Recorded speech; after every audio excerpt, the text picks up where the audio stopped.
Thank you for staying with us. My name is Lillian Muli, and this is my main guy right here every Friday on One-on-One, DJ Crossfade.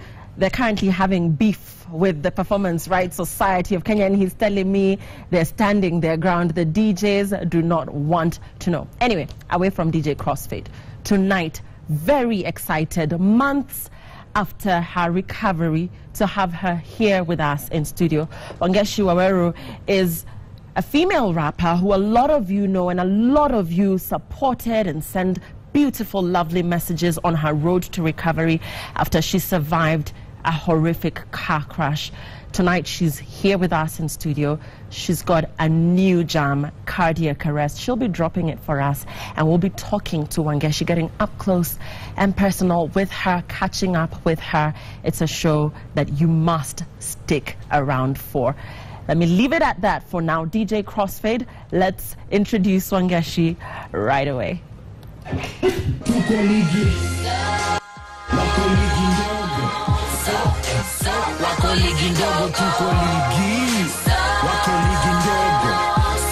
Tunaishi like there is no tomorrow. Tuko ligi wako ligi ndogo, wako ligi ndogo, tuko ligi wako ligi ndogo, tunaishi like there is no tomorrow. Introducing Wangechi, kama hunipendi basi exit please. But they never really get it when I play that game. When I play that game like I am the one in the league. So and so better grab a seat cause about to be out.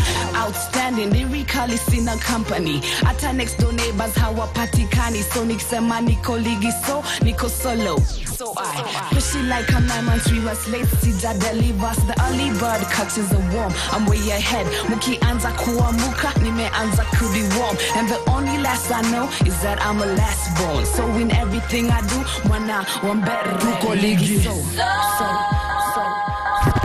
Wangechi, Simsima, who's got the keys to my bima? I'm on another level, ni akili tunapima. So rumor has it that I can bring action, and he can bring cash in. And then we start dancing before he starts leaving. A little bit of sip, a little bit of that. Man, I'm talking like Sambuka BOYB. So tonight get on like it's 99. Ikona kila muru that I need on my side. I got my girls, I got my man, and I do great of high. Ini naicha kudharau, naicha kusahau. I said it.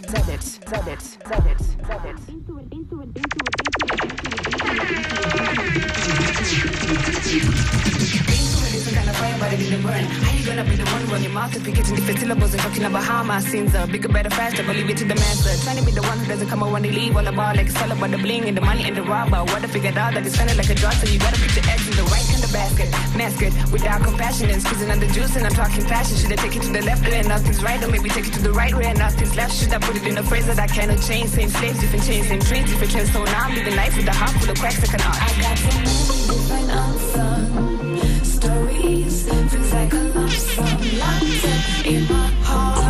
It's cardiac arrest, feels like cardiac. I got so many different answers, stories, feels like a lump sum, locked up in my heart. It's cardiac arrest, feels like cardiac.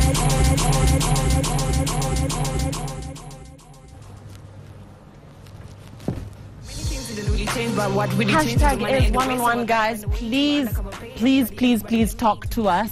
Start tweeting right away. Her Twitter handle is at Wangechi Kenya. Wangechi Kenya. Does it have an underscore somewhere? No, it's Wangechi Kenya now. Wangechi Kenya.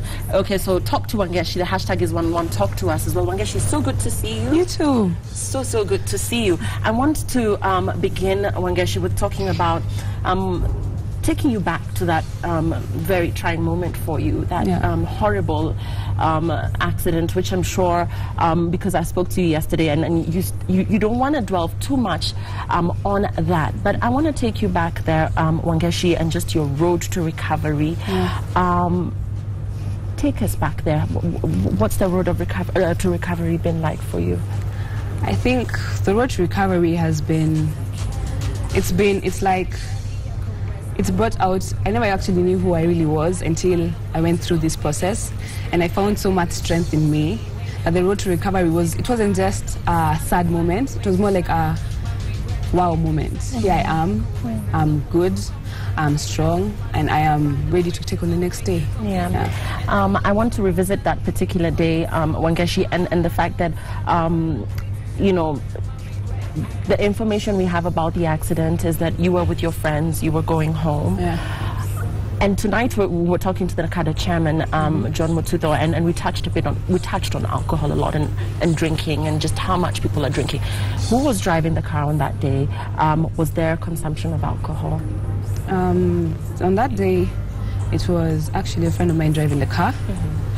We were just having a good night out, like any young person did in the young times. So yeah. Okay. That mostly it. Okay, so just going back to our discussion today with the chair of Nakada, Wangechi, before we touch on happy and fun stuff, I want you to talk to the young guys out there. You know, a lot of people are out in the club right now. People are perhaps headed to the club right now. And you know, anything could happen on their way home. I mean, they could find themselves in a situation similar to yours, God forbid. For you, that experience and coming out of that experience, what would you say to guys out there, just as you get into your car going out, what are some of the things that as young people they should look out for, be wary of, think twice about? Well, I started by saying, when you're in that situation, you're like, this can't happen to me possibly. Let's say I'm too cool for this, I'm too wealthy for this. This is something that happens to other people. Because if I was watching TV right now, as me looking at myself right now, I'd be like, that can't happen to me because I'm in a different dimension at this point. But then, anything bad can happen at any moment. So what we should do is probably protect ourselves from that. Like, I know some people don't like putting on the safety belt, other guys don't like. You would rather drive your car back home than let somebody else drive the car for you. So it's something we should take prevention. Prevention is better than cure. Take prevention for the measures before you have to deal with the cure of it. Okay. The support you received at the time you were in hospital, Wangechi, you know, from friends and even guys that you don't know, your fans, you know, social media really came together for the first time positively, because you know social media can be cruel, and people were like, get well, Wangechi, we're praying for you. Guys that you don't know, it was overwhelming. Just let's talk about the support you received from guys and for you, what that meant for you at that time on that hospital bed. Well, I think the first time I knew that I had received support was when my mom came and told me that there were guys with banners outside with your name on it. So I was like, really? No, it hadn't hit me that there was this much support yet, because I was probably hidden from social media and newspapers. Oh, she hid you from social media. She made sure that you I didn't don't know what's happening. Okay. So I think it made me feel like all this music I've been making all this time, actually, people were actually listening. And people actually felt like if I was to go, they'd actually miss somebody. It felt like I was actually doing something in this industry. So that entire experience for you and losing your best friend in the accident, how did that shape your thinking, even lyrics wise, you know, when you write your music and even the stuff that you're now writing about and thinking of writing about, did that have any impact at all? Yeah, it did, because now when I write, I'm not just writing for myself, I'm writing for like a million other people. If a million is too much of a big number, let's say 1,000 other people. I'm waiting to encourage somebody else to the same things I've gone through, or to probably broaden somebody's mind into knowing these things actually happen.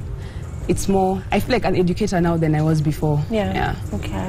Have you found yourself asking, just looking at the world as a different place and sort of asking yourself, okay, so I survived this, so what now? What message do I have to send across there? Is there like do you feel like you have a bigger purpose now?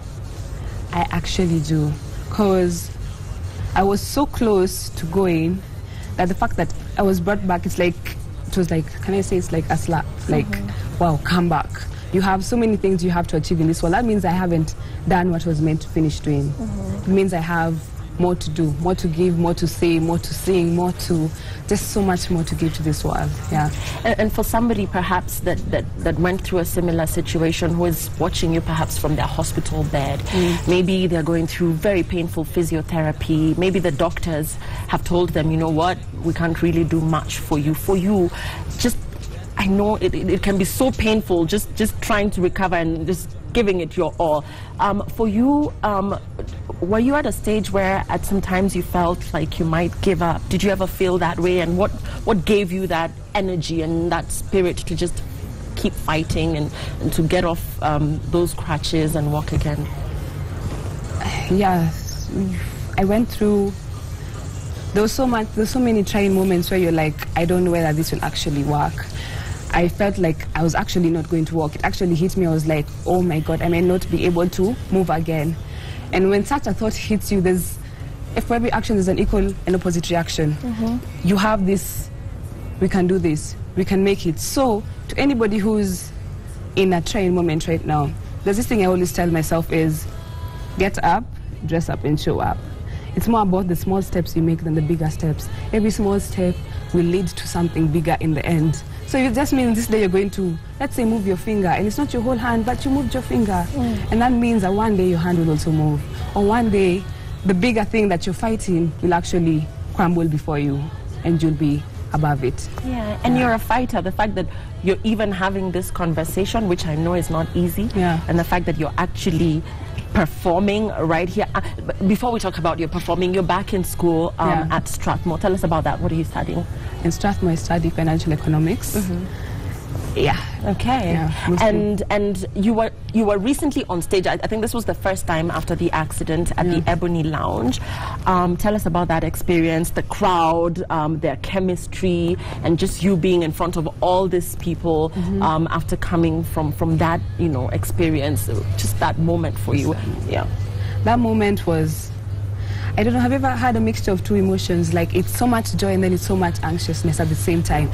So it's so much emotion going through you. And then when you're looking at the crowd is there. They're like waiting. We want to see what you're going to do, what you're going to give us. So it was empowering, and it was also like, oh my God, I am actually here. Yeah. All this time, I am actually here in front of people. Yeah. And of course, coming back now to cardiac arrest, what inspired this particular song?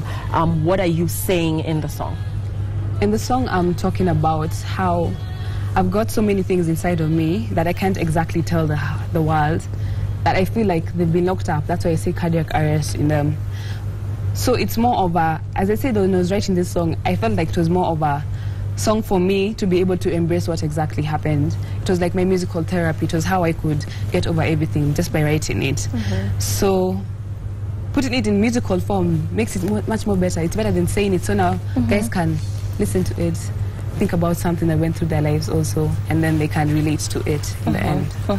And your creative process before, even as you're writing now, your creative process before just feeling that, yes, this is it, I'm actually going with this, I'm going to release this. Take us through that moment. Well, it wasn't I'm going to release it actually. After I finished making that song, I was like, I don't think this is the song I should release. I don't think it's worthy. Why? I don't know, I felt like it was too conk. It was too conk, like for it was people. too intense? It's too intense for people to understand. I'd put my whole heart into it, and I didn't think people would receive my heart the way I put it into it. Then my video director, the one who directed the video, he's called Moses from Brainworks, was like, I don't understand. This is the best song. This is, you're giving your heart to people. People love that. People love seeing who you are. Your soul through your eyes. So that's when I was like, okay, if he believes in it, let him do the video, and maybe I'll believe in it in the same way. So after I saw it, I was like, wow. Yeah, and it's got a lot of hits on YouTube. I mean, a lot of people are actually loving it, and maybe that's what people need to see more of in artists, you know, that soul. I think music reaches out to so many people, and I'm sure yours will too. Let's talk about Coke Studio, Wangechi, and what plans they have for you, what you're planning to do with them, because I know that you're going to be in this season, which will be airing on Citizen TV, by the way, yay. So let's talk about Coke Studio. Coke Studio was like, I think it was the best news I received this year. When I saw you're going to be on Coke Studio, I was like, you're joking. This isn't possible. I haven't released any music to be worthy of being in Coke Studio. But the fact that they believed in me and they gave me the platform, I am so overwhelmed. Yeah. And I feel like this Coke Studio, I'm going to bring, as in my A game. You guys have just seen my big game. This is big game. I'm bringing good. A game. Yay. Yeah. Yay for you. So who are you looking forward to working with in the industry? I know you've worked with Miss Karun. Yeah. But who is it that does it for you? Because I know your style is a bit intense, and you're a writer, and you're saying this is business now. This is your soul you're putting into your music. Yeah. So who for you is actually worthy of working with this big superstar here, Wangechi? I'm not that big of a superstar, by the way. But then I think Nazizi will be like the epitome of my career. Because when I was a kid, if Nazizi didn't start rapping, I wouldn't have started rapping. Because really, I just used to love her style. I loved her style. I love, like, you tell me Nazizi can't rap, I'll just look at you like you don't know what you're saying, and then I drop you one of her lines. Yeah, I knew everything. Wow. So she is. It's an it will be like wow, it will be a wow moment. Like, I'm here with my childhood superstar. Yeah. So I watched you as a guest judge on something that was airing. Well, let me just say it, the Maisha Superstar. And you were brutally honest with some of the performing artists there. I remember you saying, I think it was to a lady, that no, this just didn't do it for me. I don't even know what that is that you were doing there. So is this the Wangechi that people know? Is this a new Wangechi? Just that straight up, I'm sorry, I'm not feeling. You know how people, you just have the cutest, sweetest face, and people just expect you to just be nice. And how you just went out on her and said, no, I'm sorry, I didn't feel that, I didn't like it. Is that who you are? Are you just as straight up as that, or is this a new you? I'm actually not that straight up. When I was making that comment, I thought it was going to be hidden. As in, because I gave her the lowest mark, and then the lady who was you gave her the lowest mark. I was like, really? What was it, like a 3? Or it wasn't a 3, it was a 5. 5 is high. Okay. So I gave her the mark, and then the lady who was presenting looks at me and tells her, okay, Wangechi, why did you give her this mark? So I was like, really? You guys are going to put me on blast like this? So now that's when I had to say it. But then I'm actually... That she has absolutely no talent. No, I didn't say she had no talent. Well, you didn't have to say it. I said that her backup dancers overtook the show. Yeah, which was quite honest, I thought. I thought everybody else was really nice, but you, I mean, and that's constructive criticism. It is. So I was just trying to clear that up, that this is the outspoken you, this is just who you are. That's how your friends know you. Yeah. Okay. My friends know me like that. Okay, so what are we expecting to hear from Wangechi in coming weeks, coming months? What are you working on? In coming weeks, coming months, like, I have videos coming out. I have new song projects coming out.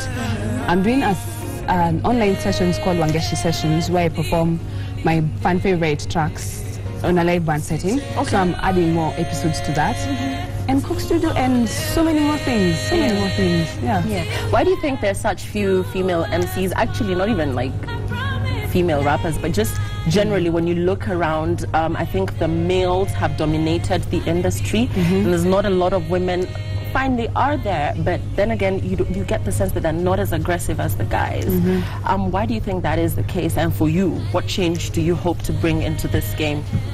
I think it's mostly the fact that it's a male-dominated industry. So you're not taken as seriously when you're a female. You're taken like a skimpy dress. Yeah. You have to portray everything. Yeah. So if you're not doing that, you're not an artist. But then I think when I'm coming in, I think I want to change that mentality in a way that you can be exactly who you are, and you don't have to transform yourself into a musical symbol of you. Yeah, sex symbol. Sex symbol, exactly. Yeah. Okay, Wangechi, so we're so happy you're here with us this evening. And as we wind up, I want to take you back to that moment, the accident, your friends. Have you lost friends? Do you now know who your real friends are? What does a life-changing moment like this teach you about friendships and relationships? Wow. That's a very deep one. I think I left a bunch of people in 2014. Because when you go through such things, you see exactly how people react to it, exactly how they can make the whole situation their own situation. Like, you're the one in pain, but they'll transform it into, also, okay, listen to me, I'm also in pain. And it's not about me, or it's not about them, it's about the whole general situation. What are we learning from this? And I felt like most people were changing the whole situation, or most people weren't. When you put somebody on such a high pedestal before it happens, so you expect them to be there all the time for you, but they're not there. So it opens, as in your eyes are like, it's really opening. And I thank God for this thing, because now I know who I'll have until the end and who might not stay there. Yeah. What have you changed? What are you not doing anymore? I don't go out anymore that much. You don't go out? Yeah, I don't like crowds actually anymore. I don't know why. It just changed. I don't watch too much TV anymore. I just don't waste time in things that won't help my life. Life is precious, isn't it? So precious. I'm so glad I met you, and I'm so happy that you're seated here with me. Life is precious, and we are so happy you're well, you're recovering. I'm sure there are a lot of people out there who love you. I'm sure you're a testimony to so many people, and thank you for sharing your story with us. And what are you going to be performing for us now? I'm going to perform to you my song Cardiac Arrest. It's the most recent song that I released, and it's my heart. This song is my heart. Yeah. Okay, that's Wangechi for you. Talk to her on Twitter at Wangechi Kenya, and also, use the hashtag #1on1 to send in comments. How has she inspired you this evening? And listen to her new single, Cardiac Arrest. You will love it. You will love it, love it, love it, love it. Thanks for your time, Wangechi. Thank you for having me. For sure.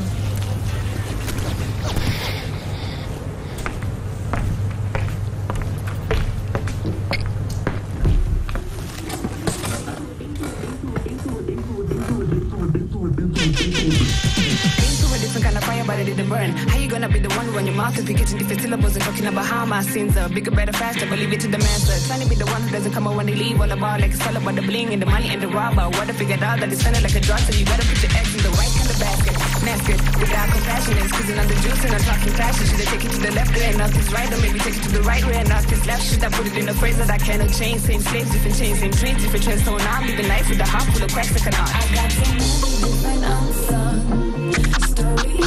Feels like a lump sum locked up in my heart. It's cardiac arrest. Feels like cardiac. I got so many different unsung stories. Feels like a lump sum locked up in my heart. It's cardiac arrest. Feels like cardiac. Many things didn't really change, but what really changed was the money and the way. So I gotta find a way to undercover pay anybody, everybody. Let me introduce you to somebody. Okay, she be chilling like she wanna see the difference in the way that the pattern has in place. Cause you gotta find a way. Somewhere close to the heaven that the painted in her head. Now she walks to the spot in a booth and I don't know past that. Didn't exist in the past. Pass to the pastor, communion with the pastor. Money for the ransom and God is a cashier. If she gotta put it in another form of words, we'll never figure out what's really going on and on like bigger than the balls. But we keep it inside so the world doesn't see just how she feels. Stories, feels like a lump sum locked up in my heart. It's cardiac arrest. Feels like cardiac. I got so many different unsung stories. Feels like a lump sum locked up in my heart. It's cardiac arrest. Feels like cardiac. It feels like cardiac arrest. And though I'm broke, I'm not a wreck. I know I gotta find a way to awake from despair and through the troubles and the weight of the sorrows in my heart. I know the sun will find a way to shine on my regrets. It feels like cardiac arrest, and though I'm broke, I'm not a wreck. I know I gotta find a way to awake from despair and through the troubles and the weight of the sorrows in my heart. I know the sun will find a way to shine on my regrets. I got to